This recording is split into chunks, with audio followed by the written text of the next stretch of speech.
আসসালামু আলাইকুম রহমতুল্লাহি ওবরকাতু। আশা করছি সবাই ভালো আছেন। মাহে রমাদানের শুভেচ্ছা।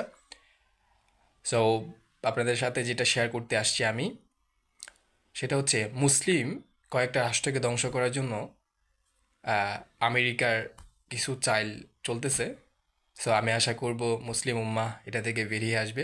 যেমন পাকিস্তান আর আফগানিস্তানের সাথে ওরা কিন্তু যুদ্ধ লাগিয়ে এখন ওরা মানে ইরানের সাথে আজকের নিউজে দেখলাম ইরানের সাথে ওরা যুদ্ধের জন্য প্রস্তুতি নিচ্ছে, যুক্তরাষ্ট্র আর হচ্ছে আপনার ইসরায়েল।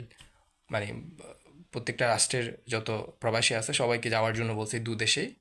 তো আমি আশা করব আহ, এইটার জন্য এটার পিছনে অবশ্যই আমেরিকার একটা চাইল আছে মুসলিম বিশ্বকে কিভাবে ধ্বংস করা যায় তার জন্য।